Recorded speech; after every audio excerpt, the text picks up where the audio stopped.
کوئی آخری عشرہ چل رہا ہے، آگے ایک ہفتہ اور ہے تفسیر کا۔ اللہ تعالیٰ جو ہے ہماری اس تفسیر کو قبول فرمائے۔ جی اگر یہ اللہ تعالیٰ جو چیز قبول کر لیں اصل تو وہی ہے، اگر اللہ تعالیٰ قبول نہ کرے کوئی فائدہ نہیں۔ میں یہاں بیٹھ کے 1 گھنٹے بولوں، 45 منٹ بولوں اور آپ دور سے آئیں تو آپ کو تو انشاءاللہ ثواب ہی مل جائے گا، لیکن اگر میری نیت میں اخلاص نہیں تو اللہ تعالیٰ کے یہاں کوئی قبول نہیں۔ اللہ تعالیٰ ہم سب کو اخلاص نصیب فرمائے۔ اور دنیا کی تو گزر ہی جائے گی، ایسے رہیں یا کہ ویسے رہیں، وہاں دیکھنا ہے کیسے رہیں۔ حضرت سید سلیمان ندوی رحمۃ اللہ علیہ نے فرمایا تھا یہ شعر، ہم ایسے رہیں یا کہ ویسے رہیں، یہاں یعنی دنیا میں ہم ایسے رہیں یا کہ ویسے رہیں، وہاں دیکھنا ہے کیسے رہیں۔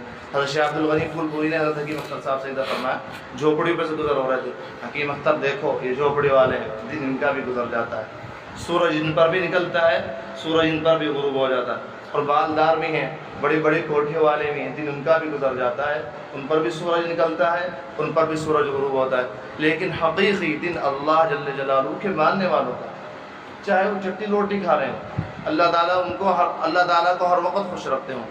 اور پھر فرمایا دیکھیے آج کل یہ تراویح کا مسئلہ جو چل رہا ہے، اس پر بھی میں نے حضرت بتا دوں کیونکہ ختم ہوتا رہتا ہے، یہ پیسوں ویسوں کا چکر بالکل ناجائز ہے، حافظوں کو دینا بالکل حرام ہے، دینے والے بھی گنہگار، لینے والے بھی گنہگار، چاہے اس میں سامع ہوں کوئی بھی ہو، سننے والا ہو سب۔ ہمارے نے تو یہ بالکل کھل کے فرمایا تھا، ارے اللہ کی قسم اختر اپنا مدرسہ بند کر دے گا، اپنے مدرسے میں تالا لگا دے گا، سب حافظوں کو جمع کر رہا ہے استادوں کو، دیکھو تم اللہ کا قرآن سناؤ گے، رمضان آ رہا ہے، اللہ کے لیے اللہ کے قرآن کو بیچنا مت، اللہ تمہیں پوری سال برکتیں دے گا، اور اگر تم نے اس مدرسے سے جا کر اس مدرسے کی بدنامی کا سبب بننے کا ذریعہ بنے، پیسے لیے تو اختر اس مدرسے ہی کو تالا لگا دے گا۔ اختر کو مدرسے کی ضرورت نہیں، اختر کو مدرسے والے کی ضرورت ہے، اللہ جل جلالہ۔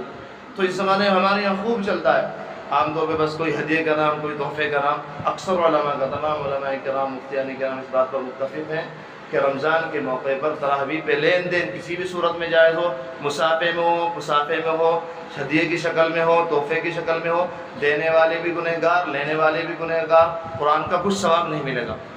اور اسی طرح آج کل جو لوگ بغیر دھاڑی والے قرآن سنا رہے ہیں، جن کی دھاڑیاں نہیں، ہمارے علماء کا متفقہ فیصلہ ہے کہ ایسے لوگوں کے پیچھے قرآن سننا جائز نہیں، سننے والے گنہگار، سنانے والا گنہگار، کوئی اجر نہیں ملے گا۔ دھاڑی 100% ہے، شرعی دھاڑی ہے تو اس کے پیچھے قرآن سنیے، ورنہ اگر نہیں ملتا تو الحمد للہ سے سن لیجیے۔ ویسے تو الحمدللہ ہمارے یہاں بہت حافظ ہیں، ہزاروں، اللہ کا شکر ہے، پوری دھاڑیاں ہیں، نیک لوگ ہیں، لیکن اگر کبھی کسی علاقے میں ایسا آدمی پھنس جائے کہ وہاں حافظ دھاڑی نہ رکھتا ہو تو ہمارے فرمایا کہ اس کے پیچھے بالکل نہ سنیں۔ حضرت تھانوی کا بھی یہ فتویٰ ہے کہ علم طرح کیف سے پڑھ لیں۔ یہ باتیں چند ضروری تھی، یہ باتیں بتا دی، بیچ بیچ میں آج کا مضمون بہت منتشر ہے، کبھی کہیں کبھی کہیں کبھی کہیں۔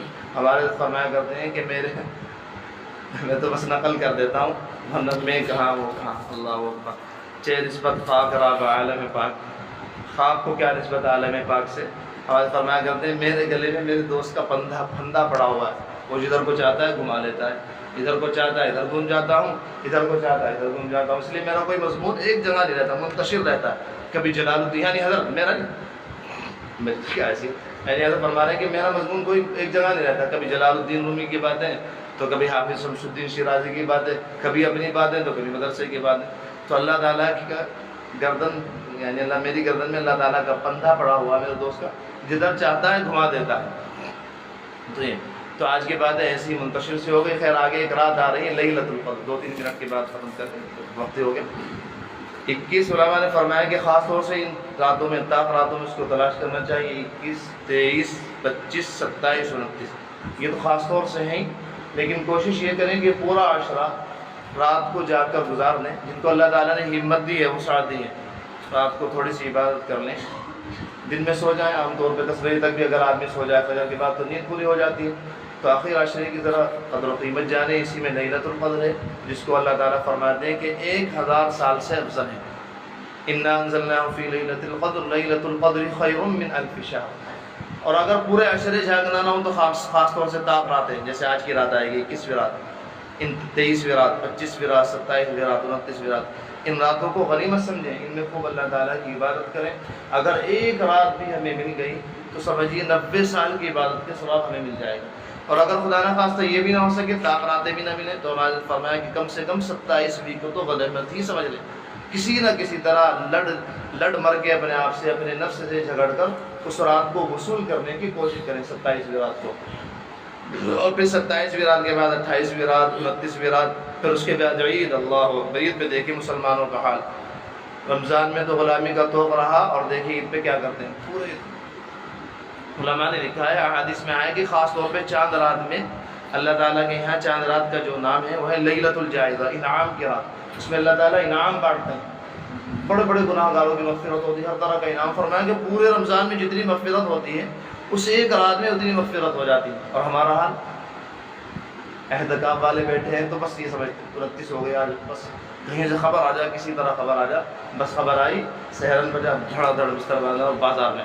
اب چپل خرید، اب رومال خرید، اب ٹوپی خرید، اب بنیان خرید۔ اب وہ پوری رات اس طرح ضائع ہوتی ہے۔ اس کو کہا گیا لیلۃ الجائزہ، یہ رات بھی مسجد میں ہونی چاہیے، انعام کی رات۔ عوام کا تو حال ہی کیا، پوری عوام ہی بازاروں میں نظر آتی ہے، تو خاص طور سے اس کا دھیان رکھیں۔ اور عید کے معنی ہیں خوشی کے۔ عید تو ان لوگوں کے لیے جنہوں نے 100% اللہ تعالیٰ کی نافرمانی کی، روزے رکھے۔ اب دیکھیں ماشاءاللہ کتنے لوگ جو یہاں سے، آپ یہاں سے گزریے، ہمارے یہاں سے رام لیلا کے آگے سے یہاں تک ذرا گراؤنڈ لگائیے چاہو، کتنے بے حس ہو گئے، کتنے بے غیرت ہو گئے، کھلے عام چائے پی رہے ہیں سڑکوں میں، بیڑیاں پی رہے ہیں۔ اللہ تعالیٰ کی ایک عظیم الشان کو کھلے عام ذبح کر کے یہ چاہتے ہیں کہ ہم محفوظ رہیں۔ اللہ نے ہمیں محفوظ فرمائے، کہیں بغداد کی طرح ہمیں بھی ذبح نہ ہونا پڑے۔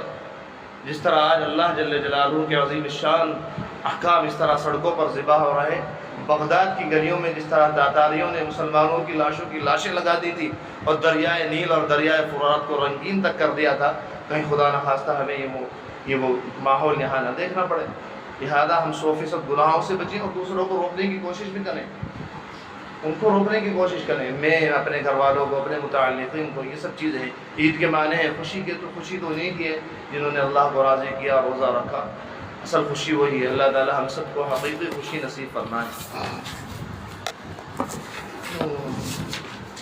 ومن احسن دینا ممن اسلم وجهه لله وهو محسن واتبع ملة ابراہیم حنیفا، اور اس سے بہتر کس کا دین ہوگا جس نے اپنے چہرے سے بھی سارے وجود کو اللہ کے آگے جھکا دیا ہو، جبکہ وہ نیکی کا خوگر بھی ہو، اور جس نے سیدھے سچے ابراہیم کے دین کی پیروی کی ہو۔ واتبع ملة ابراہیم حنیفا واتخذ اللہ ابراہیم خلیلا، اور یہ معلوم ہی کہ اللہ نے ابراہیم کو اپنا خاص دوست بنا لیا تھا۔ وآخر دعوانا الحمد للہ۔